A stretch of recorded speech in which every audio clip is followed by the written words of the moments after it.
talking. It's together. called Kitchen Talk. Oh, Kitchen Talk Podcast. Podcast. And Mano was talking to B Dot like, hey man, I thought we was boys. Well, we supposed to be boys, and you wrote an article about one of my songs. And he said it wasn't good. You said it wasn't good, and B Dot was like, B Dot was like, well, I gotta tell the truth. He was like, bro, you didn't have to put that out, and B Dot was like, well, you shouldn't have put that song out. So it got a little heated in there. You feel me? You found it good? Yeah, I sent you two of them because both of them went hard, and yeah, man, Mano got his own podcast, and shout out to Mano, man. B Dot, Mano's a artist / podcaster now, because his last podcast got him, a little wave going on now. And shout out to B Dot. B Dot's a journalist, and they have a my bad, yo. They have a rapper media journalist relationship, and it really clashed on this episode, and this is why I think this is probably the best podcast episode I've heard today. This year, because them niggas, it really went there, and you know what I'm saying, it was just it felt like it was one of them conversations that just had to happen. It had to happen. It didn't necessarily have to happen with the mics on, but goddamn it, the mics caught it. Yeah. So, and Mano been doing this podcast for at least a year now. We'll catch one of it so y'all can hear. Used to. You probably niggas lying to you, man. I'm gonna be honest with you. Hold on. I think I need to start with this one. Speaking, I only ever heard you speak on one record that you didn't like. Ever. Okay. And you could have kept that to yourself. Nah, you could have kept the record to yourself. Nigga, is you crazy? Nigga? That's art. Is you crazy, nigga? It's art. Nigga, is you crazy? Man, no, it's art. Listen, are you it's crazy, art. nigga? I'm pretty sane. Nah. Huh? What? I'm pretty sane. This nigga... Man, it's art. No, here's the thing. This is art, right? You can't expect everyone to be upset. But I don't expect everybody to like something, but don't say that we cool. So wait, what kind of friend would I be? I'll be a fake friend, right? But we talking about public, nigga. Yeah. You put on your music out publicly. It don't matter, nigga. The game is based off of relationships and based off of favoritism, nigga. No, it's not. Are you fucking stupid? It's favoritism. Wait, are you stupid, nigga? So can I you sit in my house with this stupid ass face? Are you dumb, nigga? Wait, I'm pretty smart. Hold on. So you think you too smart? That's the thing. Be done. Woo! Bro, you gotta watch that whole episode. That episode was heated, nigga. The whole time. So, would it have been wrong if Mano would have put hands on him in that moment? Yes. Yeah. Because he invited him to the show, and he's orchestrating the whole thing. He's the host. He's orchestrating the whole thing. He's the lead mic. You're asking him questions. You can't get mad at what he answers back. Right. And you go crazy and beat his ass. You gonna look fucking crazy. Right. And I mean, but I do applaud B Dot, even though that nigga had to sip the fuck out that cup to get through that whole episode, nigga. That nigga B Dot was drunk as fuck by the end of that episode, cause he had to drink to keep up and just be able to fucking fuck with Mano, cause Mano got the repetition. Mano, he is street nigga. Yeah, Mano would definitely put hands. He one of them niggas. He done put hands on a lot of niggas that got thrown out at every club in New York. So he was right though. It's art. You put it out there. Niggas gonna judge. You would be that.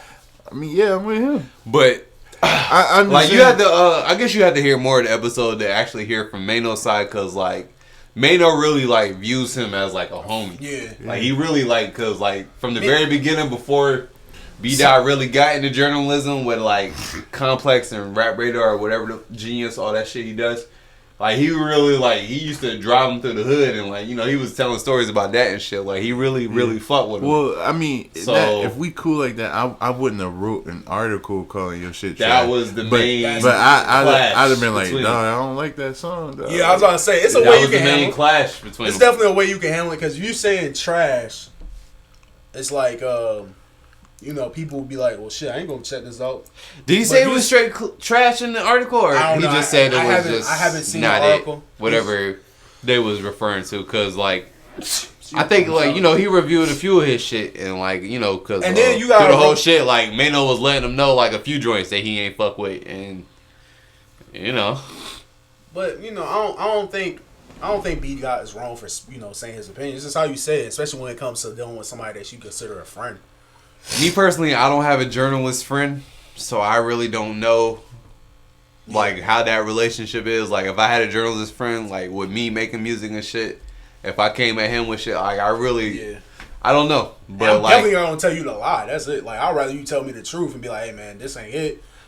Or if it's really that trash, tell a nigga it's trash before I put it out. But don't let me put it out. At least don't let me put it out. At least be like, nah, that shit trash, bro. You might want to rethink. I wish I had a clip where like it was like Mano's main problem with him, because it was like something like Mano had like gave him the album like a month before it was gonna drop, and he didn't get to it in time to check it out and hit him back. Yeah. But he checked it out later and like I guess After reviewed it and like kind of like didn't give him the love he wanted. So hold on, I got one more clip on here. Let's play one more clip from B Dot and what's the name, and then we can wrap it up and go to another. Goddamn. All right, here we go. Speaking, I only ever heard you speak on one record that you didn't like. That's the thing, though. I think niggas in this business are scared of you. No, but I'm not scared of you. See, I don't like that. What? Don't tell me you're not scared of me, because this is not about being scared. This is about men. This is about men having a conversation. See, that right there don't work. I'm offended. Okay. That you tell me, because you don't got to tell me that you're not scared of me. Hold on. No. Hold on. I'm offended by that. Don't tell me that you're not scared of me, because I'm not trying to press you in that kind of way. Anyway, so listen, hold on. I'm saying other you talking about other people lie to me? No. You know why other people don't lie to me? Because I'm not close enough for them to tell that lie. You in the business? No, you I don't. outside. All right. So I get it. I get it. Listen to what I'm saying. Hear what I'm saying. Jermaine. Hear what I'm saying. Niggas in the industry, like niggas like you or niggas that work in the industry, they not telling me lies because we not having conversations. That's not true. That is true. All right, you so outside. listen. That is true. You outside. My outside is different than yours. Jermaine. I'm not in these industry events. I'm not out here at the Duce party. I'm not out here in these places. I bet it is though. Jermaine. So hold on. Listen to what I'm saying. Ain't nobody lying to me because they not within my circumference to tell me a lie. I'm not having conversations with people that are you gotta step back and let me do this. Music gurus or what's the word? Like tastemakers? Tastemakers. I'm not having these conversations with none of these people. I'm not. Okay. I get Mano's point, man, but also if you're my homie and you're a journalist, like I'm not gonna be mad at what review. Like I would want you to be like, just be like, hey man, it just ain't for me. Don't be like, just don't dog me. Hey, if you are gonna dog me, be like, hey bro, this is my job, bro. I gotta keep it 1,000. This is what it is, bro. Different expectations of friendships. That's always gonna clash. Yeah. That's always gonna clash. Like your Glove's expectation of friendships, like your friendship, is gonna be different from your expectation of his friendship. Which is gonna be like both of y'all.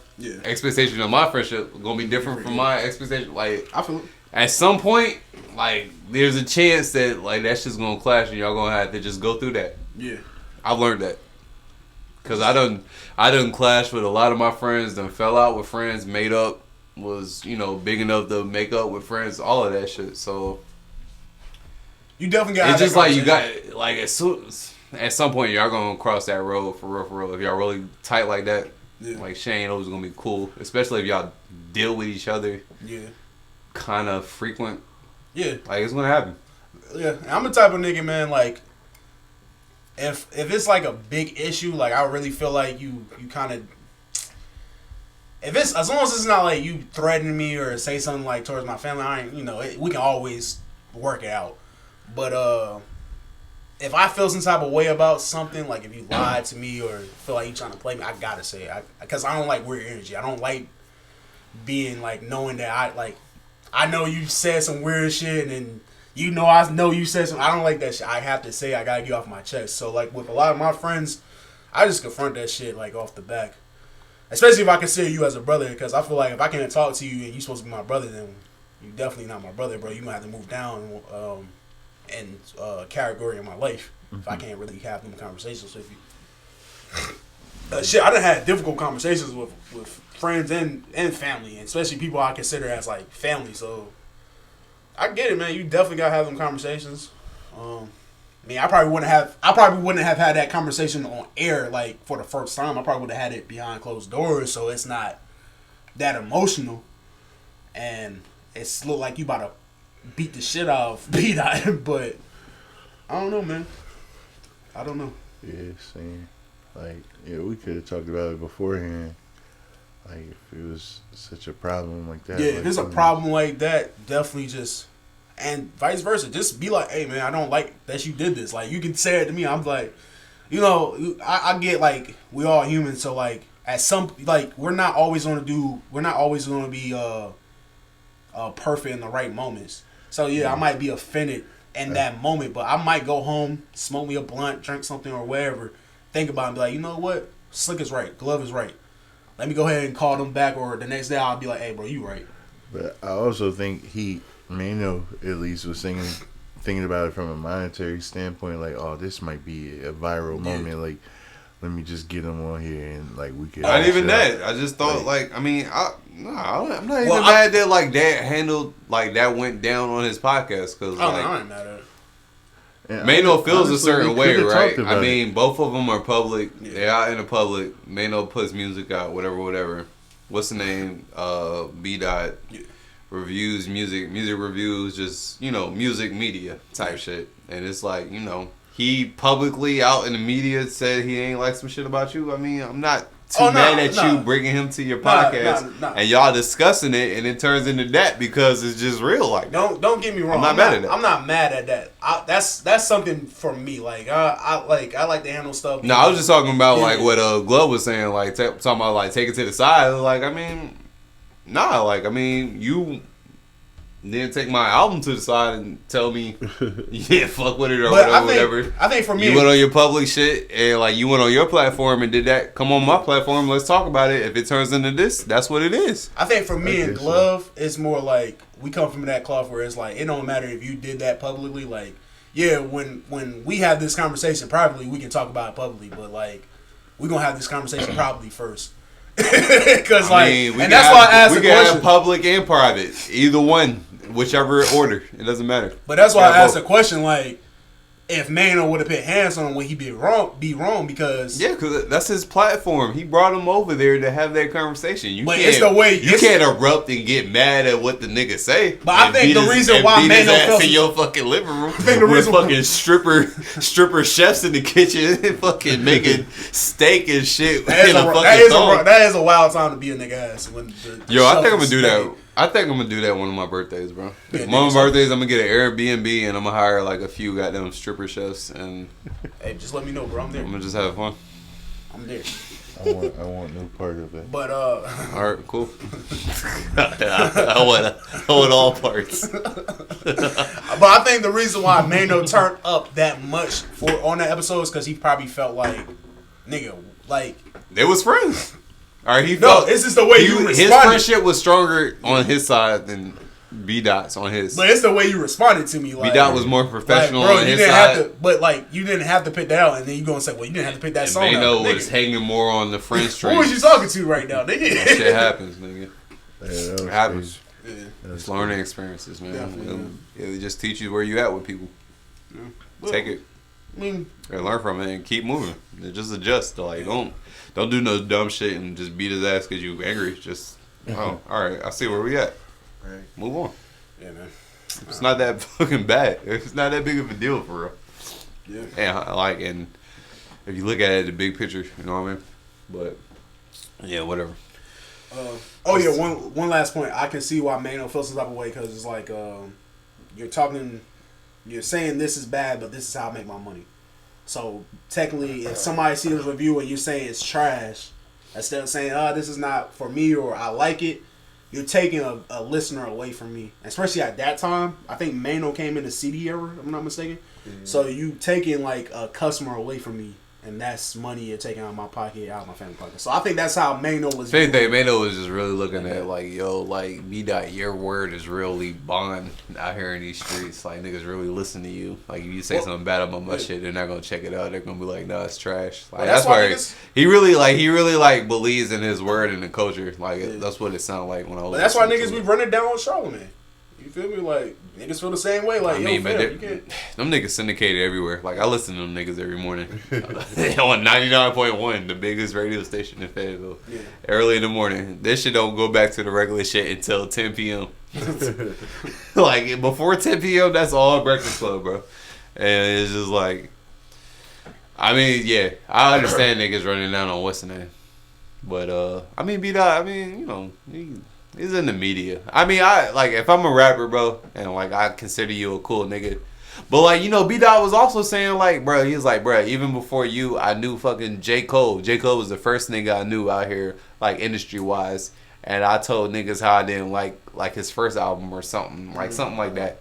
And he was like, bro, he wrote about it. He was like, bro, like everybody's on the same playing field, which I'm not mad at. Like, no, if you got everybody on the same playing field, like you're just playing the game and you're just doing your job. I'm really not mad at that at all. I'm not like mad on no levels. Like, it's just like job. That's how you get paid. It's just like that friendship clashing, bro. It's just that friendship clash. It's like, you know, you think the friendship's here, this nigga thinks the friendship's here.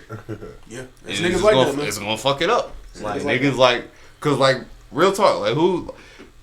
Do you just have like a conversation with like a friend and just be like, "Yo, where's our friendship at?"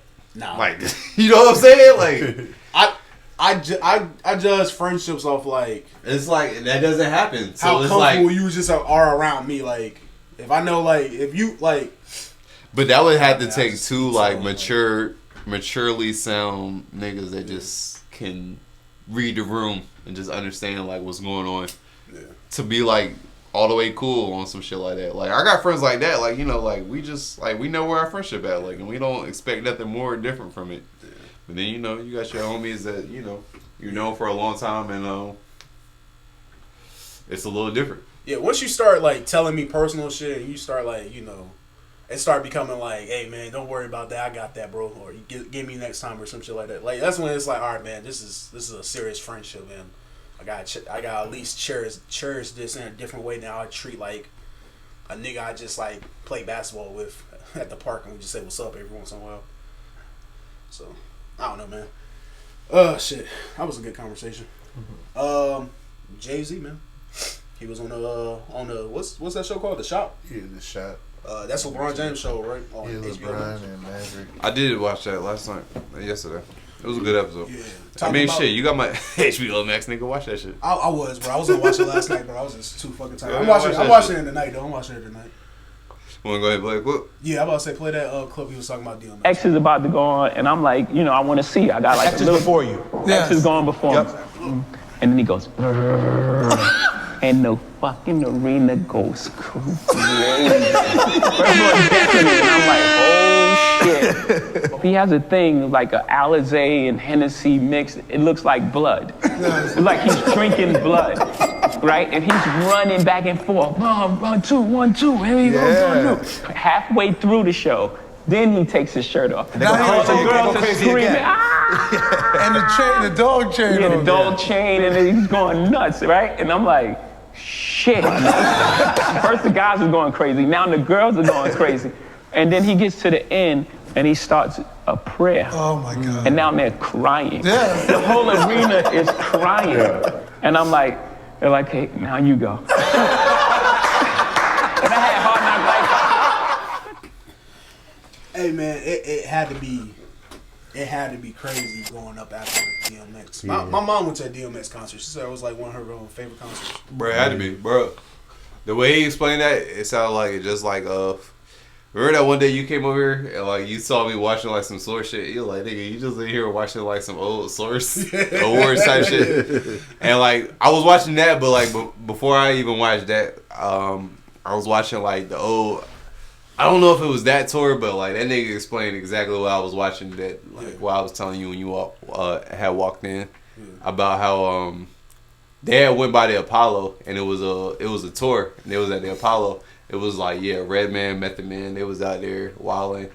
And then I remember when DMX came up, bro, like that shit was just different. Like you could just tell like it was a whole different set from everybody else's. Like that nigga was different. Yeah. Cause like as soon as like exactly what he said when he was like the beat dropped, his nigga just started growling. Yeah. That's exactly how it was when I watched that like old video at the Apollo from '98.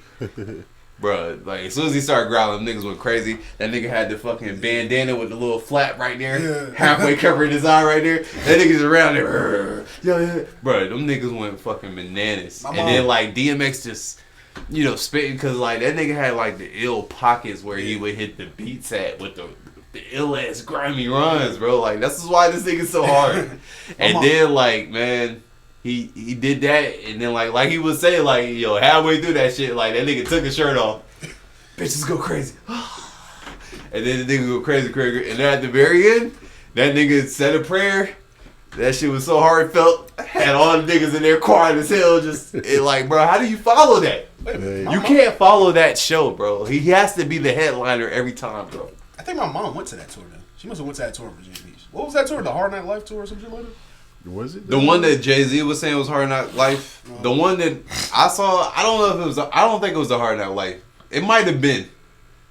Actually, it might have been. It might have been because I don't even think he was the headline on that one. It's just because like all the acts that he was saying, I definitely saw them niggas. So that's why it makes me think it was the same one, unless everybody just had the same shit. It had to. My mom said she thought it was a real dog, and like she thought he had a dog somewhere when he did that growling shit. So, man, R.I.P. DMX, man. Yeah. That other shit Jay-Z was talking about too was crazy. Like that's when he boycotted the Grammys because that year DMX had 2 #1 albums and didn't even get nominated. And that was the year Jay-Z won. Yeah, he did say that, which is crazy because I remember like in old fucking like documentaries or little shows or whatever, DMX would say how around that time he wasn't really fucking with Jay-Z like that because competition and like whenever he got in the Def Jam building, and I forgot what year he became president or whatever. He felt like he was holding shit back, and I feel like even Swiss even talked about that on I don't know if y'all heard Swiss on the Breakfast Club earlier this week.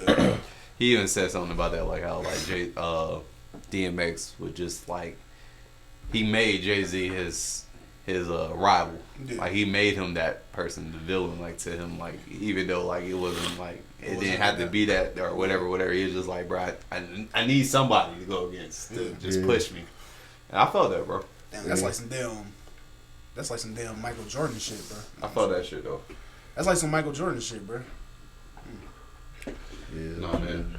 DMX is definitely on my Rushmore. Shout out to DMX. I always said, man, them drugs, man. Fuck. It's one of them things I always just be like, it's like a what if. Like, if he just was able to keep it together, he probably would have had a super long run. Yeah. R.I.P., man. Speaking of Mount Rushmore, man, they've been like, I think Punch did like a Mount Rushmore, like every 4 years type shit. Different eras. We don't have to, like, I don't even want to look that shit up. I don't care that much. But who would be on y'all Mount Rushmores, man? We can pretty much end it here, I guess. Mount Rushmore or what? A rap. Like right now, just today? General. Like who y'all got? All time. All time. Or if y'all want to do today, we can do all time or today. It don't really matter to me. I'm not good at these type of questions, bro. Damn. I don't know. I think it's really like the regular dudes like Tupac, Big, Jay, and Nas. But I feel like niggas sell themselves short when they just go to the that's the Mount Rushmore, like But it's like everybody pull it. Well, say it like this. That's why that music is so subjective. Yeah, for sure. It's just like it's hard to like. Is that really yours? Yeah. Is that your Mount Rushmore? Or what you think? How about this? The four coasts. And that's what fucks me up when niggas hit me with the top 5, top this, top that. Like I really don't know how to approach it, and that like stumps me every time. Let's just do the 4 coasts, man. North, East, South, West. What your favorite person from there? Yeah, just favorite person from there. All right, go. While I figure it out. I guess. Favorite of all time from the West probably be Snoop Dogg. I was about to say Snoop. South. I'm gonna go with Jeezy. I want to say Pimp C, but I'm gonna go with Jeezy. East. What are we considering the East? You was about to say Pimp C. Yeah, I wanted to say Pimp C. I feel like you feel UGK like that? Yeah. For real? Yeah, I feel like Pimp C don't get the credit. I feel with UGK hard when I used to. We can definitely pick like UGK because I fought with Bun B like really. If you go back and listen to the Bun South B, is big, man. The South is a big scene. Like, hey, you're young, so to you, UGK. Yeah. All right. If I had to pick a South group, it's definitely UGK and then Outkast. I'm not that familiar with Goody Mob. Yeah, I'm about to say, if you ask me, like, if it's some South shit that I really have to round up, it'll probably be like some Outkast type shit. Well, if I had to say like one of my favorite rappers out of the South is definitely then for the name, it's definitely Young Jeezy. East, East is hard because I don't know who will draw that line at. But if I had to do North, it would be Jay-Z. It'd be Jay-Z. And like the reason why I ain't pick East, you ain't pick nobody from like Virginia or nothing?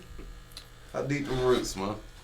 My roots with Virginia. Some tough rappers came out here. Pusha T. Nah, Pusha T. Yeah, you definitely gotta put Pusha T in the conversation. He gotta be your favorite. Well, nah, he ain't. It's more production that came out of. Yeah, that's what I was about to say. Like, if I had to be honest, it would be Pharrell. So that's production though. I want to say rapper, man. You gotta pick somebody else on the East. I mean, what's the East though? Cause like that's what I was about to say. Like, because up north, that's East, but it's Northeast, so it's just like. What were we like really? If you talking about like I guess DMV area, like we do DMV, Maryland, Virginia, North Carolina, Florida, South Carolina, like Georgia type shit. We do. I guess I could say J. Cole. I mean, it would be J. Cole or it'd be Pusha T. It's not that much in like the East. Well, so I mean, as of today, should I probably? It's definitely J. Cole as of today. Damn, do I want to do it? I probably got to. And then if we talking as of today for the West, it would be goddamn Kendrick, and then the North would be goddamn Drake, and then the South would probably be this new generation shit. But overall though, yeah, I'm about to say like new generation niggas would be like but overall, man, it's are they beating out the older generations? It's too objective. I don't even know no more, bro. That's what I'm saying, bro. The only person I can really put in that top 5 overall is like you can slide in there is Drake. And it's just because of the numbers, man. It's just because of the numbers and the run to make this much music. Drake would be North. Yeah, I said that. I said it North. Nah. So to make this much music, man, this is like and be on a run like this. Hey man, I'm with it. Yeah. Shit, man. Yeah, I would have said Snoop too because honestly, I wasn't a huge Pac fan. Like he was dope, but I wasn't like a huge Pac fan. The only reason I didn't pick Pac or Biggie in there is like, bro, like we already know, man. We already know what they did. And I felt kind of. And the thing with Biggie, I feel like his career wasn't long enough. He put out 2 albums. Like, Biggie was definitely ahead of his time, though. Man. Love this print. He was. Love this print. But if Biggie was able to put out like 5 albums, 7, 10 out, something crazy like that, like he'll probably be. It'll probably went crazy. Honestly, I don't think he would have rapped that long either. Like, why not? I don't think he would have had the game in a headlock. Yeah, but I don't know. I think he would. I would have been on his Jay-Z shit. Exactly. He would have went to like some business shit. Like, I think it was about money. You ask me. I mean, cause like Biggie wasn't no dumb nigga. Yeah. Just like mother niggas, street niggas that can spit, but it was smart. Y'all see that video of that nigga singing? Who? Biggie. Nah. Every time I close my eyes. That nigga was saying notes. That shit was hard. I wake up and so funny. He did knows, but I was like, that's not enough for me to know that this nigga sing. I'm gonna keep it real. Now he was singing on Sky's the Limit though. He was singing on Sky's the Limit. Hell was 112. What was he singing? Nah, he was in the background. Re-listen to that song. He was in the background. That was one. Oh, no, it was 112 singing the hook, but he did like I think he did like a what the what? Nah, what? No, bro. Listen. What? Listen to the song, man. Listen to the song. What you about to say? Come on, man. Right, I think I could. Yeah, he definitely. The sky's the limit, and you know that you. Bro, all I heard was Slim and the rest of them niggas. Yeah, when he was like, "You can try what you want." That's why I was about to say. Yeah, he was underneath that. He might have been had He might have a little. All right, I'll go back and listen. He might have a little slight thing. I'm gonna go back and listen. If not, I'm gonna get on your ass. South, I say Lil Wayne though. Like, yeah, I can't be mad at that. Wayne definitely did his shit. Yeah. All time. Anything else y'all want to talk about real fast, man? You talk about the Asians saying the N-word, so that was the most important part.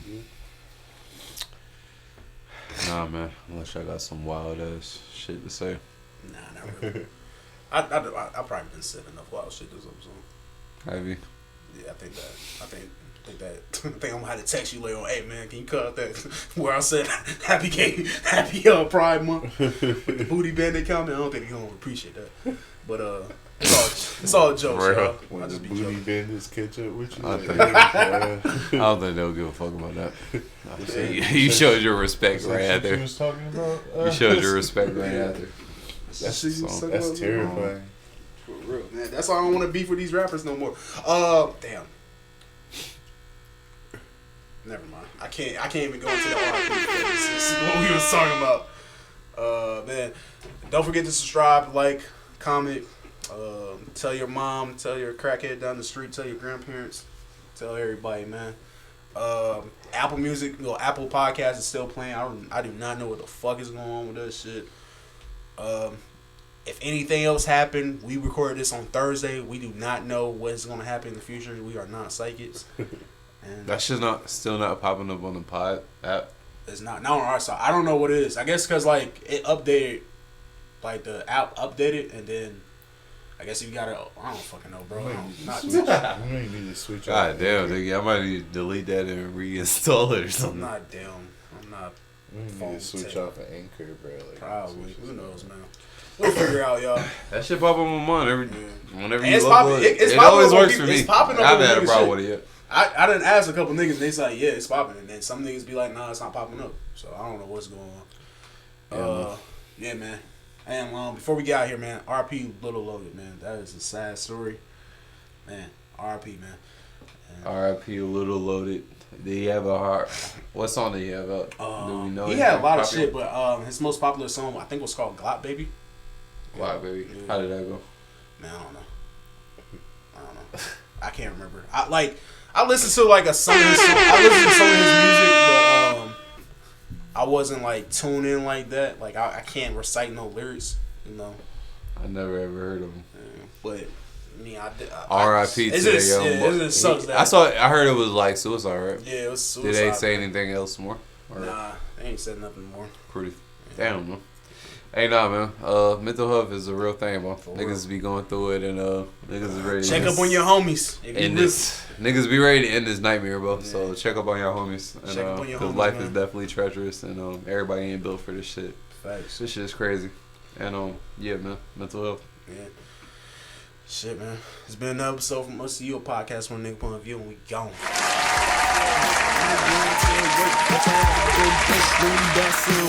Up late at night, asking God, can this work? Cause I'm tired of struggling and sure he's throwing about purse. Man, nigga fuck up, so I get high at night. Drink a feel for that way so I can vibe through the night. And my demons talk to me. I be trying to fight, but lately I've been thinking about leaving this life. Shit.